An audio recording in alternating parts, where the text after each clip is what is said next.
Hi everyone, this is Rajesh Yadav. I welcome you all to English by Rajesh Yadav YouTube channel. Today I am going to discuss a lot of turning points regarding previous question paper that has been asked in BPSC TRE 2.0.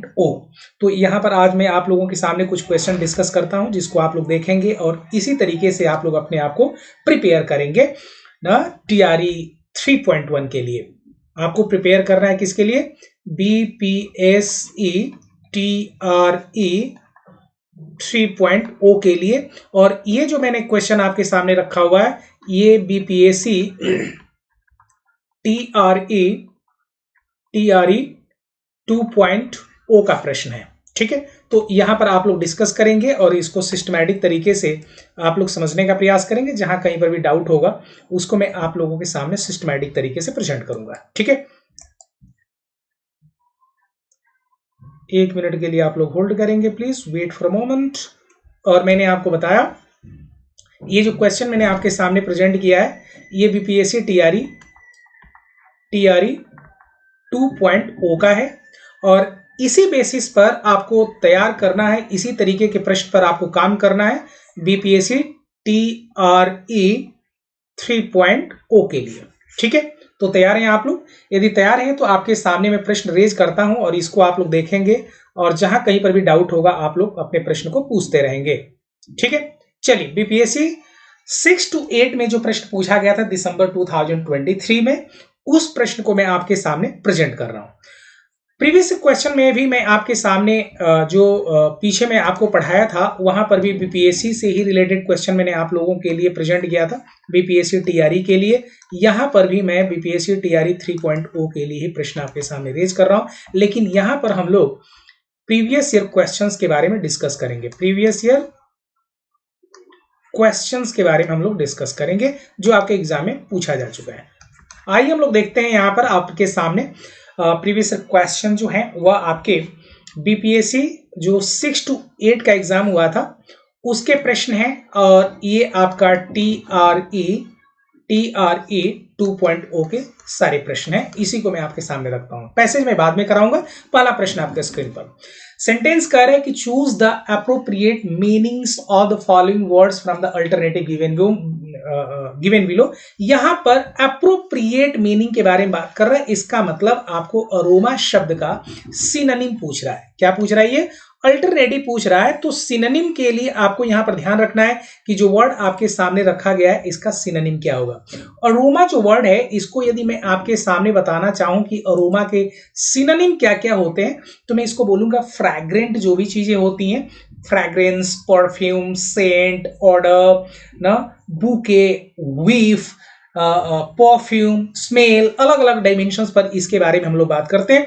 Fragrance और perfume जो word है यहां से आपके सामने बहुत सारे प्रश्न पूछे जाते हैं।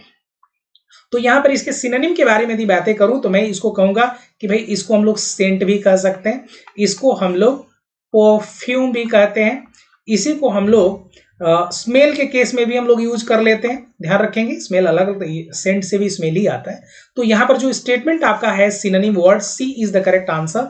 बाकी जो स्टेटमेंट है वह इसका सिनोनिम नहीं है। मिलिट्री अराउज का मतलब होता है किसी भी चीज को ना एक तरीके से उत्तेजित करना, इसका मतलब होता है अराउज। ठीक है, तो यहां पर C is the correct answer.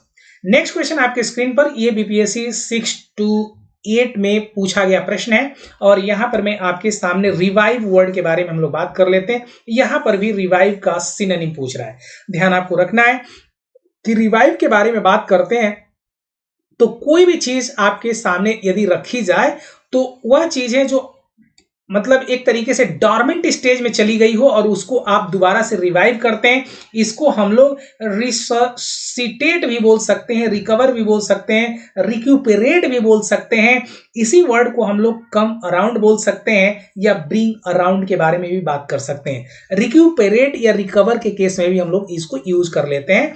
तो यहां पर मैंने आपको बताया क्या बोल सकते हैं, इसको रिक्यूपरेट के बारे में बात कर सकते हैं, इसको हम लोग रिकवर भी बोल सकते हैं, रिकवर भी बोल सकते हैं, इसको हम लोग ब्रिंग अराउंड भी बोल सकते हैं, ब्रिंग अराउंड भी बोल सकते हैं। तो ये इस तरीके से आप इस वर्ड को देखेंगे और सेंटेंसेस को यूज करते रहेंगे। इसका जो आंसर आपके सामने आएगा वह रिवाइव करना, यहां पर मैंने शायद रिकवर करना, रिवाइव करना ना, रिकवर कर लेना, ब्रिंग बैक के बारे में बात कर लेते हैं, कॉन्शियसनेस। तो यहां पर जो आंसर आपका आएगा इसका भी सी आंसर है जो एग्जैक्ट मीनिंग के बारे में बात करता है। नेक्स्ट क्वेश्चन आपके स्क्रीन पर, हमने आपसे ये कहा कि दूसरा प्रश्न पर आते हैं और यहां पर हम लोग देखते हैं एन ओल्ड हैंड के बारे में बात कर रहे हैं। यहां पर आपको बताना है कि करेक्ट जो मीनिंग है, ये आपके सामने जो इडियम्स एंड फ्रेजेस लिखा गया है इसका करेक्ट मीनिंग क्या होता है। एन ओल्ड हैंड के बारे में बात करते हैं। इन एक्सपीरियंस्ड या अनवाइज पर्सन, एक्सपर्ट या more than one of the above या नन ऑफ द अबव के बारे में बात कर रहे हैं। तो यहां पर मेरे को लग रहा है कि एन ओल्ड हैंड का मतलब आप लोगों को पता होगा। भाई मान लीजिए ओल्ड हैंड का क्या मतलब, ऐसी ना एक्सपर्टीज जिसके पास होती है, तो उस केसेस में कहते हैं भाई ये पुराना हाथ है और इसको इसके पास अनुभव है, एक्सपीरियंस है। तो इस तरीके से जो इसका आंसर आएगा वह पता है क्या आएगा, सी इज द करेक्ट आंसर। बाकी सारी स्टेटमेंट आपके इनकरेक्ट है। तो एन ओल्ड हैंड का मतलब होता है एक्सपर्टीज जिसके पास होती है, उसी को हम लोग बोलते हैं an old hand. Just put your life in an old hand, अपने लाइफ को एक्सपर्ट के हाथ में रखना चाहिए। ये नहीं कि एरो गैरो और न्यूफाइट और इनएक्सपीरियंस व्यक्ति के पास रख दीजिए, दिक्कत में फंस जाएंगे। चलिए, तो C is the correct answer. Next question आपके स्क्रीन पर आते हैं, हम लोग यहां पर बात कर लेते हैं। हमने आपसे कहा कि choose the correct meanings of the following idioms phrases out of the choices given below. Heart and soul के बारे में बात कर रहे हैं। यहां पर आपको इसका करेक्ट मीनिंग बताना है। जो इडियम्स एंड फ्रेजेस आपके सामने लिखा गया, हार्ट एंड सोल। लोग कहते हैं ना कि ये हार्ट एंड सोल है ना, इसके बिना आप नहीं रह सकते। तो उस केस में हम हार्ट एंड सोल के बारे में बातें करते हैं। जहां पर कोई भी काम करने के लिए जब व्यक्ति उत्सुक होता है कि नहीं मुझे इस काम को किसी भी कीमत पर करना है, तो उसी केस में हम लोग यहाँ पर इस वर्ड को यूज करते हैं, हार्ट एंड सोल।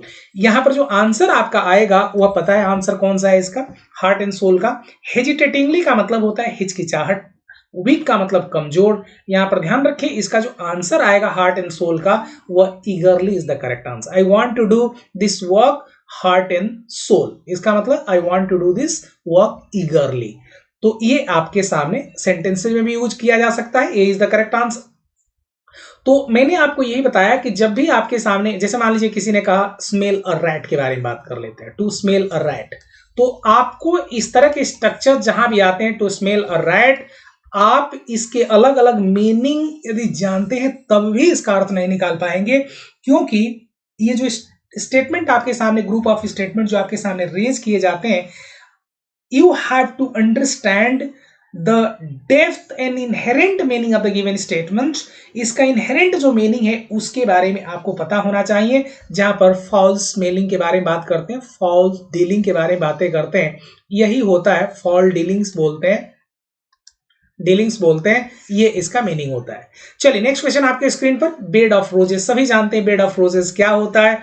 आपको ध्यान रखना है कि जो टीआरई 2.1 में प्रश्न पूछा गया था, इडियम्स एंड फ्रेजेस, मतलब दोनों पेपर में 6 to 8, 9 to 10 और 11 to 12 तीनों में इडियम्स एंड फ्रेजेस पूछा गया। तो यहां पर आप लोगों को थोड़ा काम करना है। ऐसे भी पीएससी कभी भी कुछ भी चमत्कार कर सकता है, लेकिन फिर भी आपको उसके लिए प्रिपेयर रहना चाहिए।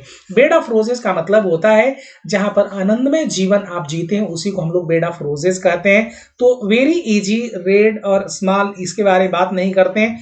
तो यहां पर ध्यान रखेंगे, बेड ऑफ रोजेस का मतलब होता है जहां पर आप आनंदमय जीवन जीते हैं, उसी को हम लोग क्या कहते हैं भाई, बेड ऑफ रोजेस के बारे में बात करते हैं। यहां पर red roses on the bed या small plot of land where roses are grown के बारे में बात नहीं करते हैं। वेरी इजी, जो चीजें बहुत ज्यादा ना सहज हो जाए, आसान हो जाए जीवन, तो उसको हम लोग बेड ऑफ रोजेस के बारे में बातें करते हैं। कई बार आप लोगों ने देखा होगा, लोग कहते हैं life is not a bed of rose. Life जो है वह बेड ऑफ रोज नहीं है, यह आप लोगों को ध्यान रखना है। चलिए नेक्स्ट क्वेश्चन आपके सामने, और यहां पर आपके लिए मैं दूसरा प्रश्न रखता हूं, आप लोग फटाफट आंसर बताएंगे। डिफाइंट के बारे में बातें करते हैं। Defiant, what is the correct antonym of the given word, इसका अपोजिट यानी उल्टा वर्ड आपको बताना है कि इसका उल्टा ना मीनिंग क्या होगा। डिफाइएंट, पहले तो आपको इस वर्ड का सिनोनिम जानना पड़ेगा कि इस वर्ड का सिनोनिम क्या होता है, क्योंकि सिनोनिम जब तक नहीं जानेंगे how is it possible to ना आंसर दिस क्वेश्चन। डिफाइएंट का मतलब होता है डिसओबीडिएंट, इंसोलेंट, इनसबऑर्डिनेट या रिवेलियस बोलते हैं, जो विद्रोही टाइप का होता है उसको हम लोग, या इसका जो एंटोनिम होता है, अब आप ये कहें जहां पर ना व्यक्ति बहुत ज्यादा क्या हो जाए, मीक हो जाए, सबमिसिव हो जाए, बहुत ज्यादा पोलाइट हो जाए ना, हर एक व्यक्ति की बातें सुनता रहे, तो इसके लिए हम लोग बोलेंगे कि इसका अपोजिट वर्ड है। लेकिन डिफाइएंट का मतलब होता है जो बहुत ज्यादा बोल्ड होता है, रिवेलियस होता है ना, तो उसको हम लोग क्या बोलेंगे भाई, रिवेलियस के लिए जैसे मैंने आपको बताया कि इसका मतलब होता है बहुत ज्यादा बोल्ड जो व्यक्ति होता है, बहुत ज्यादा रिवेलियस होता है, बहुत ज्यादा रिवेलियस होता है, तो इसको हम लोग बोलते हैं डिफाइएंट। क्या बोलते हैं, डिफाइएंट। इसका जो मीनिंग होता है, जो एंटोनिम के बारे में बातें करते हैं, जो बहुत ज्यादा पोलाइट हो, बहुत ज्यादा मीक के बारे में बात कर लेते हैं, मीक हो, इसको हम लोग सबमिसिव भी बोल सकते हैं, सबमिसिव भी इसका एंटोनिम हो जाएगा। तो डिफाइएंट वर्ड के बारे में जब मैंने बातें किया तो इसको आप लोग ध्यान रखेंगे कि इसका जो सिनोनिम है वह आपका रिवेलियस, इनसबऑर्डिनेट बोल सकते हैं, इंसोलेंट बोल सकते हैं, बहुत सारे इसके सिनोनिम होते हैं। इंसोलेंट, इनसबऑर्डिनेट, इनसबऑर्डिनेट बोल सकते हैं। तो ये सभी के सभी आपके सिनोनिम हैं और ये आपके तीनों अपोजिट वर्ड हैं। तो यहां पे रिवेलियस और डोसाइल नहीं बोलेंगे, ओबीडिएंट नहीं बोलेंगे, इसमें से आपके सामने कोई भी आंसर नहीं है। ये आप लोगों को ध्यान रखना है। क्या रखना है भाई, ये आपको ध्यान रखना है। मोर देन वन, अच्छा इसमें आपके सामने बोल रहा है कि इसका एंटोनिम ना, तो आप कह सकते हैं इसका रिवेलियस, तो इसका सिनोनिम वर्ड हो गया। डोसाइल और ओबीडिएंट बोल सकते हैं। ओबीडिएंट मतलब जो व्यक्ति आपके सामने बातों को मानता रहता। डोसाइल बोल सकते हैं पैसिव, अनयूजिंग, कंप्लायंट या सबमिसिव बोलते हैं। तो ये आपके सामने आंसर हो जाएगा। सॉरी, ये मैंने जो आपके सामने बताया इसका आंसर, इसको आप लोग थोड़ा सा सही कर लेंगे। Not E, D is the correct answer. Getting में? क्यों? क्योंकि डोसाइल का मतलब होता है जो बहुत ज्यादा सबमिसिव होता है, बहुत ज्यादा पोलाइट होता है। क्या होता है भाई, पोलाइट होता है। तो ये भी आप आंसर हो सकता है। ओबीडिएंट हो सकता है, जो बहुत ज्यादा पोलाइट होता है, ओबीडिएंट होता है, ये भी आपका आंसर हो सकता है इसका। यानी दो से ज्यादा इसके आंसर है। क्या है, डोसाइल और ओबीडिएंट भी इसके सिनोनिम होते हैं, एंटोनिम होते हैं। डोसाइल, डोसाइल और ओबीडिएंट आपसे तर्क न करता हो, आज्ञाकारी हो, पोलाइट हो, सबमिसिव हो, मीक हो, ये सभी इसके एंटोनिम होते हैं। ठीक है, मोर देन टू के बारे में बातें करते हैं। D is the correct answer. Next question आपके सामने आते हैं हम लोग, यहां पर बात करते हैं। हमने आपसे प्रश्न रेज किया, choose the correct antonym of the following words. Antonym synonyms आप लोग पढ़ करके जाएंगे। सेंटेंस आपके एग्जाम में बहुत सारे प्राउड के बारे में बात कर रहे हैं, इसका एंटोनिम आपको बताना है। अशेम्ड, हम्बल और मीक, ये वर्ड आप ध्यान रखेंगे। जब भी हम लोग बात करते हैं प्राउड के बारे में तो ये सारे स्ट्रक्चर्स आपके सामने यूज किए गए। प्राउड सुने, proud, I am proud to be an Indian बोलते हैं। कई बार आप लोग भी बोलते हैं I am proud to be an Indian, बोलते हैं या नहीं? प्राउड के केस में हम लोग प्लीज्ड बोल सकते हैं, इसका सिनोनिम होता है। सेटिस्फाइड हो सकता है, ग्रेटिफाइड हो सकता है, ऑनर्ड हो सकता है, डिलाइटेड हो सकता है, फुलफिल्ड हो सकता है। ये बहुत सारे इसके सिनोनिम वर्ड्स होते हैं, बहुत सारे इसके सिनोनिम वर्ड्स होते हैं। तो इसको आप लोगों को ध्यान रखना है। एक मिनट के लिए आप लोग, यदि मैं इसका सिनोनिम आपके सामने बताना चाहूं तो मैं कहूंगा कि ये सभी के सभी इसके क्या है भाई, सिनोनिम है। क्या है ये, सभी के सभी यहां पर आपके सामने सिनोनिम मैं रख देता हूं, इसको आप लोग ध्यान रखेंगे। देखिए तो आपको दिख रहा है क्या, ये इसके सिनोनिम है। देखिए, प्लीज्ड हो सकता है, सेटिस्फाइड हो सकता है, ग्रेटिफाइड हो सकता है, ऑनर्ड हो सकता है, डिलाइटेड हो सकता है, फुलफिल्ड हो सकता है, फुल ऑफ प्राइड हो सकता है। ये सभी इसके क्या है भाई, these are synonym of these words, these are synonym of these words. अब आप कहेंगे कि इसका एंटोनिम क्या होगा, तो मैं आपको बताना चाहूंगा इसका एंटोनिम आपके सामने जो स्टेटमेंट लिखा गया, जो बहुत ज्यादा क्या होता है ना, हम्बल ना, बहुत ज्यादा मीक होता है। ये दो से ज्यादा इसमें आपके सामने आंसर है यहां पर भी। क्योंकि असेम्प्ट भाई, शर्माने की तो यहाँ पर कोई और लज्जित होने की तो कोई बात है नहीं, ये तो आपके सामने आएगा नहीं। हम्बल और मीक हो सकता है, ये दोनों स्टेटमेंट आपके सामने सही है, क्योंकि इसके एंटोनिम आपके कई सारे हो सकते हैं। जैसे हम लोग बात कर सकते हैं, बहुत ज्यादा ओबीडियंट है, बहुत ज्यादा नो ओबीडियंट बोल सकते हैं, बहुत ज्यादा हम्बल बोल सकते हैं, ये इसका ना एंटोनिम्स हो सकता है। ये आपका मीक इसका हो सकता है, इसका सबमिसिव हो सकता है। तो ये सभी के सभी आपके वर्ड इसके क्या है भाई ना, एंटोनिम्स हैं। क्या है ये? एंटोनिम्स हैं। किसी को कोई यहां पर दिक्कत है तो प्लीज आप लोग बताएंगे, किसी को भी यहां पर दिक्कत है? If anyone is facing any type of problem, please keep raising your question. चलिए दूसरे प्रश्न पर आते हैं, और यहां पर मैं आपके सामने सेंटेंस रखना चाहूंगा और यहां पर आप लोगों को काम करते रहना है। दूसरा प्रश्न आपके सामने ये कह रहा है, इसको सिस्टमैटिक तरीके से आप लोग पढ़ेंगे और जहां भी चीजें आपके सामने न समझ में आए आप लोग पूछते रहेंगे। D is the correct answer. Next question आपके स्क्रीन पर प्राउड के बारे में बात कर रहे हैं। हमने आपसे ये कहा, he climbed the tree and plugged all the mangoes dot dot dot his reach.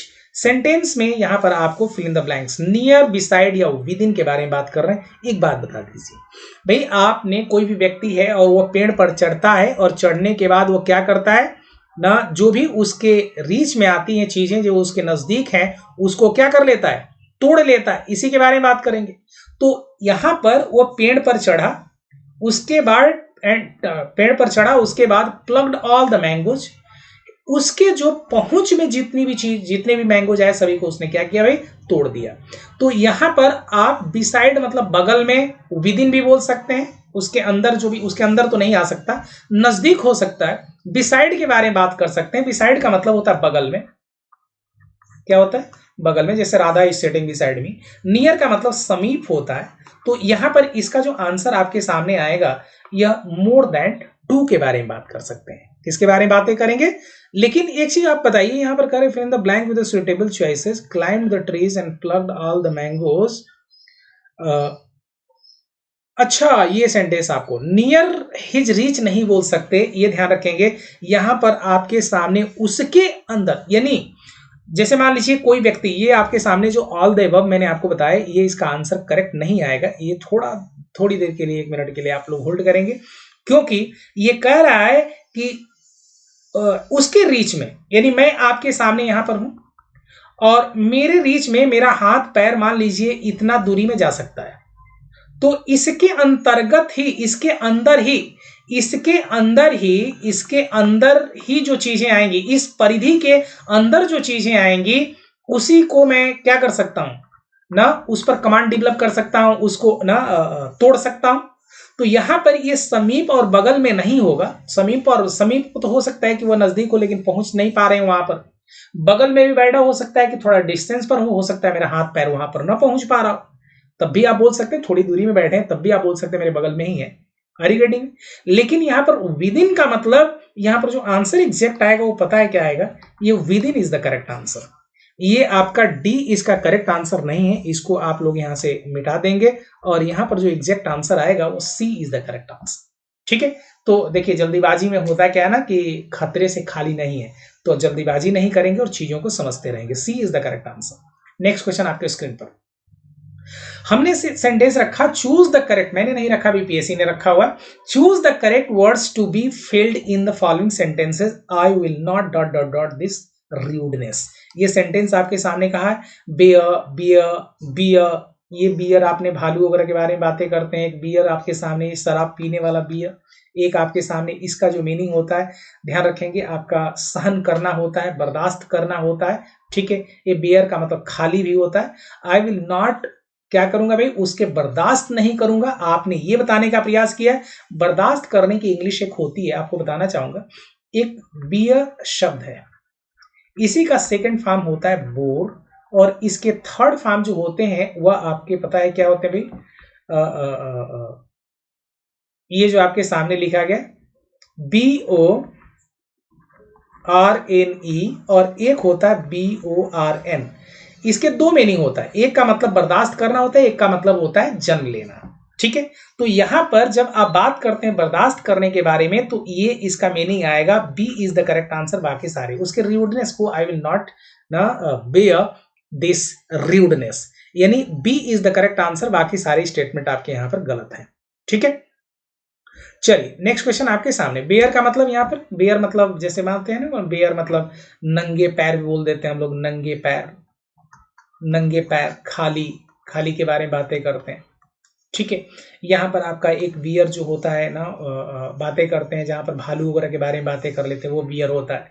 तो यहाँ पर जो एग्जैक्ट मीनिंग आएगा वो B is the correct answer.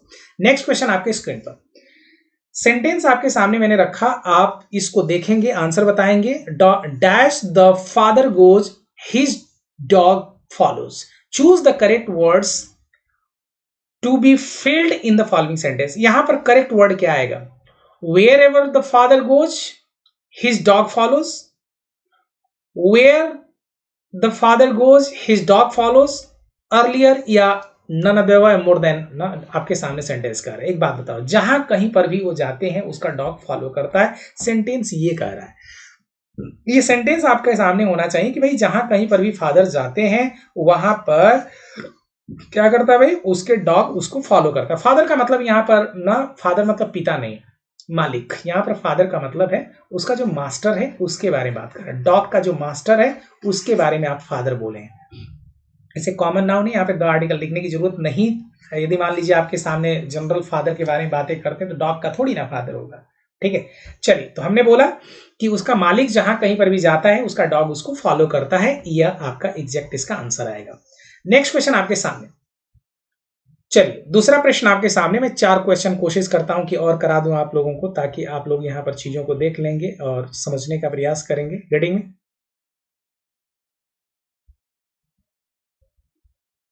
चलिए फटाफट आप लोग आंसर बताएंगे। देखिए तो कौन सा आंसर आएगा यहां पे। No sooner did erring student see his school principal then he dot dot dot. आप मुझे बताएंगे नो सूनर का प्रयोग किया गया है, नो सूनर के साथ देन का प्रयोग करते हैं। एक बात बता दो, ग्रामर का एक कॉन्सेप्ट है कि जब कभी भी आप नो सूनर का प्रयोग करते हैं तो इसमें हम लोग हमेशा इसके साथ देन वर्ड का प्रयोग करते हैं। लेकिन बड़ी बात है कि जब आपने इधर पास्ट इंडेफिनिट का प्रयोग किया है तो इधर इस साइड भी आपको पास्ट इंडेफिनिट का ही प्रयोग करना चाहिए था।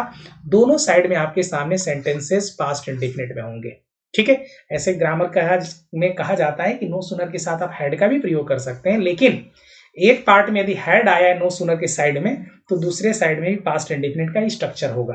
तो यहां पर ऑलरेडी पास्ट इंडेफिनिट लिखा गया। जनरल कंडीशन यही होता है कि दोनों में पास्ट इंडेफिनिट का ना टेंस यूज करते हैं। तो यहां ऑलरेडी पास्ट इंडेफिनिट लिखा गया। दूसरा स्टेटमेंट आपके सामने जो लिखा गया है वह भी आपका पास्ट इंडेफिनिट में ही आएगा।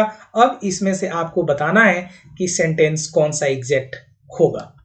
ध्यान रखेंगे, no sooner did the erring student see his school principal. Erring student का मतलब समझते हैं क्या होता है? Erring student have you heard about, मान लीजिए ना, एयर वर्ड से बना हुआ है, एयर वर्ड से बना हुआ है ई आर। जैसे मान लीजिए बहुत सारा ना गलतियां करने वाला जो व्यक्ति होता है उसको हम लोग बोलते हैं इयरिंग स्टूडेंट। ठीक है, जो उल्टा सीधा चलने वाला हो, कहेंगे कि ना सीधा चलो तो उल्टा ही चलेगा, उसको इयरिंग स्टूडेंट बोलते हैं। See his principal, he then took to his heels. अब आप मुझे बताएंगे इसका जो एग्जैक्ट आंसर आएगा वो ए इज द करेक्ट आंसर। आपने जो सेंटेंस लिखा है शुक हिज हेड नहीं, ऐसा नहीं कि उसने अपने सिर को हिलाया या स्टूड द ग्राउंड खड़ा हो गया, नहीं, took to his heel. Are you getting me? This is the correct answer. बाकी सारे स्टेटमेंट इसके ना इनकरेक्ट आंसर है। अब आप कहेंगे टुक टू हिज हिल का क्या मतलब है? What do understand by this statement? थोड़ा सा फटाफट बता दीजिए तो देख लेते हैं कितने लोग आंसर दे पाते हैं। टुक टू हिज हिल के बारे में बात कर रहे हैं। टुक टू हिज हिल का मतलब होता है, इडियम है ये एक तरीके से। इसका मतलब होता है जहां कहीं पर भी हम लोग टेक टू समवंस टू हिल का मतलब what is the meaning of rush out, जैसे ही उसने देखा वैसे ही भाग गया। टू रन अवे के बारे में बातें करते हैं। इसका मतलब होता है, कहीं पर आप लोग लिख लेंगे, इसका मीनिंग होता है टू रन अवे। जैसे ही उसने प्रिंसिपल को देखा वो भाग गया। तो यहां पर पास्ट में लिखा गया तो रन को आप लोग क्या लिखेंगे भाई? रैन अवे लिखेंगे। टू ना रैन अवे, टू के बाद रैन नहीं आता है, ध्यान रखेंगे। टू के साथ हम लोग वर्ब की फर्स्ट फॉर्म का प्रयोग करते हैं, तो टू को हटाना पड़ेगा, नहीं तो मैं रैन जो वर्ड लिखा गया उसी को रन लिख देता हूं, यानी प्रेजेंट इंडिफरेंट में लिख देता हूं। इसका मतलब होता है to run away.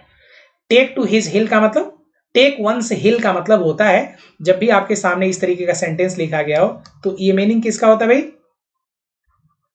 Take to once हिल, ये सेंटेंस आपके सामने।